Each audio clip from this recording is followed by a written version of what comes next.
बात करेंगे आज एनएफओ के बारे में कि न्यू फंड ऑफर होता क्या है, क्या रेलेवेंस होती है न्यू फंड ऑफर की यूजुअल म्यूचुअल फंड्स के मुकाबले, क्या एनएफओ पर ध्यान देना चाहिए या फिर नहीं, और इसके बाद बाकी बारीकियों को भी समझेंगे। तो मोहित, वेलकम टू द शो। बताइए पहले तो न्यू फंड ऑफर के बारे में। शुक्रिया बहुत बहुत दीपाली जी।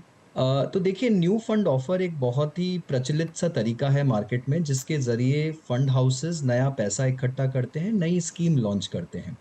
तो होता ये है कि जब भी कोई फंड हाउस के पास में किसी एक कैटेगरी में अगर स्कीम अवेलेबल नहीं है, तो सेबी के कैटेगराइजेशन रूल्स के तहत हर फंड हाउस एक कैटेगरी में एक स्कीम लॉन्च कर सकता है। तो लार्ज कैप कैटेगरी में उनके पास में एक फंड हो सकता है, मिड कैप में एक हो सकता है, मल्टी कैप में एक हो सकता है, फ्लेक्सी कैप में, इस तरह हर कैटेगरी में एक फंड अलाउड है सभी फंड हाउसेस को। तो काफ़ी सारे फंड हाउसेस ऐसे हैं जिनके पास में हर कैटेगरी में एक स्कीम अवेलेबल नहीं है। तो वो अपने शेल्फ को पूरा करने के लिए उस कैटेगरी में जब कोई नया स्कीम लॉन्च करते हैं, तो उस स्कीम को एनएफओ यानी न्यू फंड ऑफर कहा जाता है। कि एक तरह से जैसे स्टॉक मार्केट में नया स्टॉक आता है, जैसे हम आईपीओ के थ्रू पब्लिक का पैसा उठाते हैं, वैसे ही म्यूचुअल फंड में पब्लिक का पैसा उठाने के लिए आप एक एनएफओ के जरिए नए स्कीम को लॉन्च करते हैं। तो 10 रुपए के भाव पर ये स्कीम लॉन्च होती है। करीब 15 दिन का एनएफओ पीरियड होता है, जिसके अंदर में सभी निवेशक इसके लिए आवेदन कर सकते हैं, और उसके 3 या 5 दिन के बाद में वो एनएफओ लिस्ट हो जाता है, यानी खुल जाता है।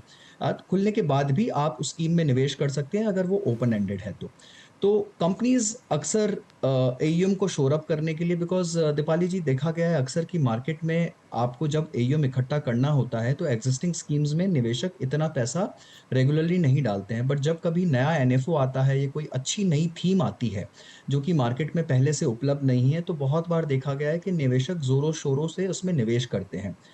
कुछ हद तक इसमें मार्केट में गलत धारणा भी है कि अगर ये 10 रुपए का है तो सस्ता है और इसमें निवेश करना चाहिए। ऐसा बिल्कुल नहीं होता है।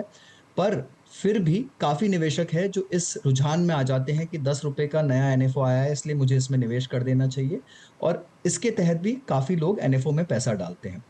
पर हकीकत यही है कि एनएफओ या एग्जिस्टिंग स्कीम में कोई अंतर नहीं होता, और निवेशकों को काफी ध्यान रखकर इसमें निवेश करना चाहिए। पर जहां तक कंपनी का सवाल है, फंड हाउस का सवाल है, वो एनएफओ तभी लाती है मार्केट में जब ए उसके पास शेल्फ पे वो स्कीम नहीं है, बी उनके पास कोई बहुत ही बेहतरीन आइडिया है जो मार्केट में अभी तक नहीं था और नया एक थीम या नया कुछ सेक्टोरल फंड वो लाना चाहते हैं, या फिर उन्हें अपना एएम और ज़्यादा बढ़ाना है, इकट्ठा करना है, और उनको ऐसा फीडबैक आया है डिस्ट्रीब्यूटर्स से कि अगर आप इस कैटेगरी में एक नया फंड लाते हैं तो यहाँ पर निवेशकों का बहुत रुझान है। तो इन सब कारणों के तहत नए एनएफओ मार्केट में आते हैं।